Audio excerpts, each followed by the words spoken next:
केजरीवाल की बात करते हैं। केजरीवाल को राजीव रेवेन्यू ने जमानत दी और हाई कोर्ट ने उस पर रोक लगा दिया। आतिशी अनशन पे बैठी हैं और हॉस्पिटल में भी एडमिट है। कह रहे हैं कि दिल्ली वालों को पानी लगातार छीना जा रहा है और आम आदमी पार्टी से डर गए हैं। देखो, यही आम आदमी पार्टी है जो पहले बोलती थी कि भैया दिल्ली में इतनी सारी समस्याएं हैं, हमें सीएम बना दो, हमें सत्ता दे दो, हम सब ठीक कर देंगे।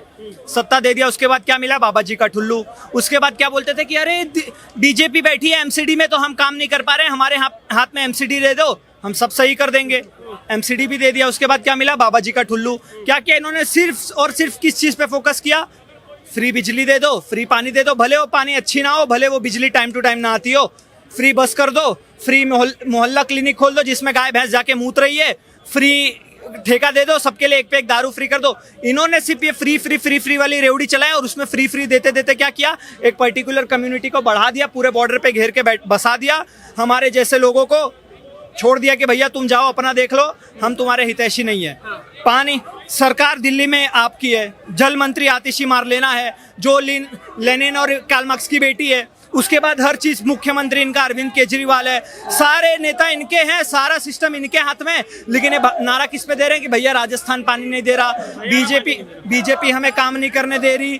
पर ऐसे ही जब पहले पंजाब में पराली जलती थी तो लोग पंजाब गवर्नमेंट को ब्लेम करते थे। अब आम आदमी पार्टी की सरकार वहां पे बन गई है तो क्या बोलते हैं? हरियाणा से पराली का धुआं जल के आ रहा है। तो इनको सिर्फ एक ही चीज आता है, एक दूसरे पर ब्लेम करना, इनको काम करना नहीं आता। और यही चीज दिल्ली की जनता ने देखा और लोकसभा चुनाव में इनको शून्य सीट दी। अच्छा, आतिशी हॉस्पिटल में एडमिट है, कह रही है उनके हालत में लगातार गिरावट उनके स्वास्थ्य में लेके नजर आ रही है और बार बार हरियाणा पे आरोप लगाया जा रहा है कि हरियाणा पानी नहीं दे रहा है क्योंकि बीजेपी जो है वो दिल्ली वालों का पानी छीन रही है और कहीं ना कहीं केजरीवाल से डर रही है, इसी वजह से उन्होंने उसको अंदर भी रखा हुआ है, बाहर नहीं आने दे रहे। सर, इनका जो फाउंडर है ना अरविंद केजरीवाल है, वो एक नंबर का नौटंकी। कैसे वो जेल में था तो घर से मंगवा के खाना खाता था और क्या बोलता था कि अरे ये केंद्र वाले मेरी डायबिटीज बढ़वा रहे हैं, ये लोग चाहते हैं मैं मर जाऊं, जबकि पूरा तिहाड़ जेल केजरीवाल के अंडर में ही आता है, फिर भी ये रोना धोना करता था। और वही चीज सेम इनकी आतिशी मारलेना भी सीख रही हैं, वही ये सेम चीज कर रहे हैं। ये बैठी कहाँ पे पता है? जाके जंगपुरा में इनका अनशन चल रहा है और जंगपुरा में पानी की कोई भी दिक्कत नहीं है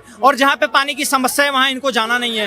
तो ये सारी जो इनकी दोगलापन है वो भारत की जनता देख रही है। अभी विधानसभा चुनाव दिल्ली में भी होने वाला है, इनका सारा अनशन असली बीमारी तब इनको हम देंगे। अच्छा, मेरा आखिरी सवाल यही होगा कि जिस तरीके से केजरीवाल की जमानत पर रोक लगा दी गई है हाईकोर्ट की तरफ से, जब क्या बोलते हैं कि जब ईडी हाईकोर्ट गई थी तभी ये कह दिया गया था कि सिर्फ और सिर्फ ये विलन मान रहे हैं केजरीवाल को। सुनीता केजरीवाल ने कहा था वो विलन मान रहे हैं केजरीवाल को और तानाशाही दोबारा आ गई थी देश के अंदर और लोकतंत्र की हत्या हो गई थी दोबारा देश के अंदर। तो अब जैसे रोक लग गई है पूर्ण तरीके से, कैसे देखते हैं इसे? देखो सर, हमारी जो ईडी है ना फुल फॉर्म में चल रही है। ईडी का एक साफ साफ संदेश समझ लो या साफ साफ नारा समझ लो, मनीष सिसोदिया और अरविंद केजरीवाल तो झांकी है, पूरा आम आदमी पार्टी अभी बाकी है। तो ये जितना करप्ट, इन्होंने करप्शन वाले लोगों को जोड़ जोड़ के ये जो आम आदमी पार्टी बनाई है ना, मैं आपको गारंटी के साथ दावे के साथ लिख के दे रहा हूँ, ये जो आने वाले लोकसभा चुनाव है ना, उस चुनाव के अंदर पूरी की पूरी आम आदमी पार्टी साफ हो जाएगी और इसके जितने भी ये जो नेता भरे पड़े हैं ना करप्ट ये जो जितने भी भ्रष्टाचारी नेता है वो सारे के सारे आपको तिहाड़ जेल के एक कमरे में नजर आएंगे। अगर जयंत को ये ना लेते तो 20 सीट और आती बीजेपी। अगर जयंत को ये बीजेपी में ना लेते गठजोड़ में तो 20 सीट और कम आती। अच्छा, तो जयंत क्यों चले गए फिर उनकी पार्टी में, ये बताइए? वो इसलिए तो लेना पड़ा ना, 20 सीट बीजेपी की और कम होती। बीजेपी ने तो लिया, कोशिश की लेने की। जयंत चौधरी चले क्यों गए? तो इसलिए चले गए, उन्हें भी मतलब पद की जरूरत थी। पद की जरूरत हाँ, तो पश्चिम उत्तर प्रदेश में 20 सीट और कम आती। हाँ, तो अभी खुश है मोदी जी के कार्यकाल से? नहीं नहीं है। नहीं। क्यों? बहुत जैन तुम्हारे जैसे लोगों की चक्कर में ना नसबंदियां हुई थी कांग्रेस के राज में, तब नहीं बोले थे नसबंदियां के चाचा सुनो तो। अरे सुन के बजाओ, कहाँ जा रहे हो? क्यों खुश नहीं हो मोदी जी से? इनको कांग्रेस चाहिए और नसबंदी चाहिए। पहले बोलो। नसबंदी नहीं चाहिए। चाचा बोलो। ये सिर्फ किसानों के खिलाफ है। किसान तो एक अन्नदाता है पब्लिक का। कैसे किसान के खिलाफ कैसे है? ऐसे कौन से काम है जो आपको लगता है नहीं किए? साल 12,000 में क्या हो? 12,000 तो दो क्लास का बच्चा 12,000 रुपए तो 2 साल का बच्चा गेम में गेरू फिर जा 12,000 में क्या होगा महीने में? अच्छा, क्या समस्या आ गई? सुनो, साल भर तक किसान सड़कों पर पड़े रहे।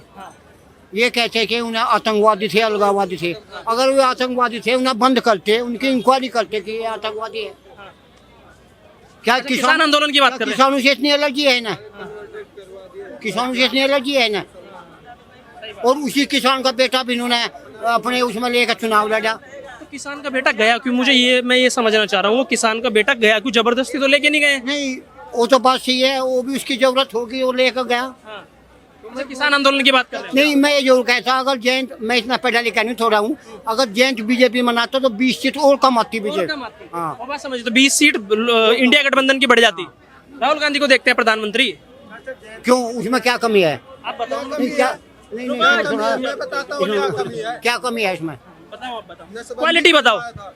सबसे पहली बात तो अगर सत्ता पक्ष में कोई है तो विपक्ष भी होना जरूरी है, जरूरी है। ये तो मानिए। हाँ, अगर एक ही पार्टी सत्ता में रह जा तो फिर काम नहीं करेगी। अच्छा, कारण भी तो होने चाहिए बदलने के, एक दो कारण जो नजर आते हो। ये क्या कारण है? नोटबंदी हुई और रात के समय हुई। ठीक है। जो भी काम हुआ उस रात को हुआ कि हाँ, लॉकडाउन हुआ वो भी रात को हुआ। 2,000 किलोमीटर आदमी पैदल चला। अगर इन्हें लॉकडाउन लगाना था तो उसे 1-2 दिन का टाइम देता, ट्रेन फ्री चला देते, जिससे पब्लिक अपने घर तक चली जाती। 2,000 किलोमीटर औरत पैदल चली। बताइए बताइए। सर देखो, ऐसा है, वो चाचा की इंडिविजुअल सोच हो सकती है, किसी बात को लेकर नाराजगी हो सकती है। देश के मतदाता हैं, देश के नागरिक हैं, इनका हक भी बनता है कि अपनी सरकार से खुश हों या नाराज हों। लेकिन मैं एक चीज़ बता दूं, जिसको ये कह रहे हैं कि मोदी सरकार किसानों की नहीं है, तो शायद चाचा तो बहुत बुजुर्ग भी हैं, मेरे बाबूजी की उम्र के होंगे, ताऊ जी की। इन्होंने वो भी दौर देखा होगा जिस समय पर किसान आए दिन आत्महत्या सिर्फ इसलिए करते थे क्योंकि उनको सूखे का या बाढ़ का या गन्ने का पैसा तक समय से नहीं मिला करता था। आज नरेंद्र मोदी की सरकार और इन्हीं राहुल गांधी जी के पिताजी ने ये बात बोली थी कि हम 1 रुपया दिल्ली से भेजते हैं और पहुँचते पहुँचते 10 पैसा पहुँचता है, बाकी 90 पैसा बीच में हो जाता है। आज जब नरेंद्र मोदी जी 6,000 रुपये भेज रहे हैं ना, तो वो सीधे खाते में जा रहा है किसान के। आज अगर जब उज्ज्वला योजना लाई गई ना, तो वो उन्हीं घरों के लिए लाई गई, क्योंकि अमीरों के घर में तो आज से नहीं 50 साल से गैस सिलेंडर था। उन्हीं लोगों के लिए लाई गई जो हमारे किसानों के घर की हमारी माताएं बहनें चूल्हे में फूंकनी मारने को वो थी।